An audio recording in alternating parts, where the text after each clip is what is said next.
Jim, thank you so much for your time so early. So what do you make of this sell-off when you hear Accenture going from $40 to 1 penny? You have P&G, Procter & Gamble falling and halving in just a few minutes of trade. Wish I'd been smart enough to buy it in 1 cent. It's obviously a mistake in the electronics somewhere. The market's overdue for a sell-off. We've discussed this before. You know, the market went straight up for over a year, and that markets are supposed to correct. This is, I presume, the normal correction, whether it's caused by currency turmoil or the English election or who knows what. It's time for a sell-off, and we're having it. Yeah, but do you think this is driven by panic here, Jim? What's going on? I mean, we have concerns over from Greece and the debt crisis happening in the Eurozone. Well, as I've said to you several times on Bloomberg, where 2010 and 2011 will be years of currency turmoil and currency, maybe even chaos in some cases. And yes, we've got to do something about the currency markets. They are a mess. We have huge imbalances in the world. I'm not the only person who knows it. The market ignored it for a year or so and went straight up, but now it's time to correct.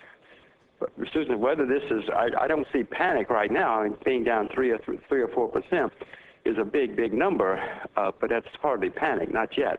We may have panic today or tomorrow, but today is not panic. It's just a big correction.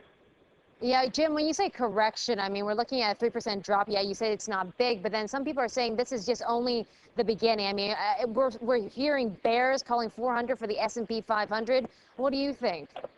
Well, I have no idea. I'm not smart enough. You can watch Bloomberg and find out how far down it will go. You guys have people here every day who can tell you what's going to happen. I've been selling short for the first time in 18 months. As you know, I've been selling short here in the last month or two.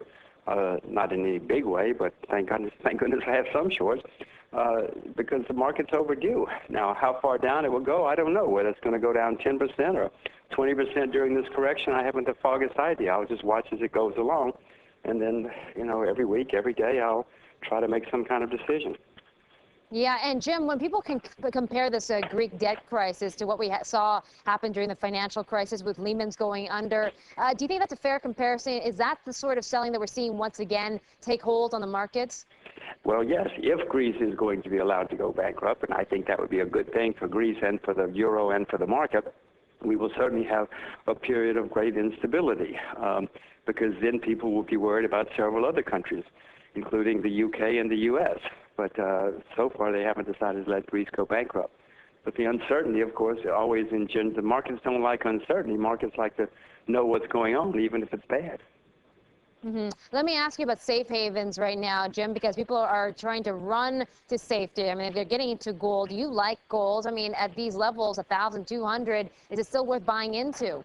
Well, if people want to run to precious metals, I think silver's probably better. I own both, silver and gold. It's just that gold is making all-time highs in some currencies, as you know, and I don't like to buy anything making all-time highs. Silver's still very depressed. The yen, the U.S. dollar, people are running to. I own both, as you know.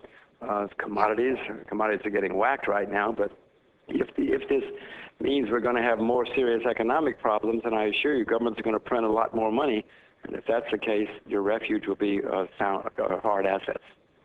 Jim, 20 seconds here. I got to go, but can you sum it all up for me? If an investor said to you, what should I do? What do you do?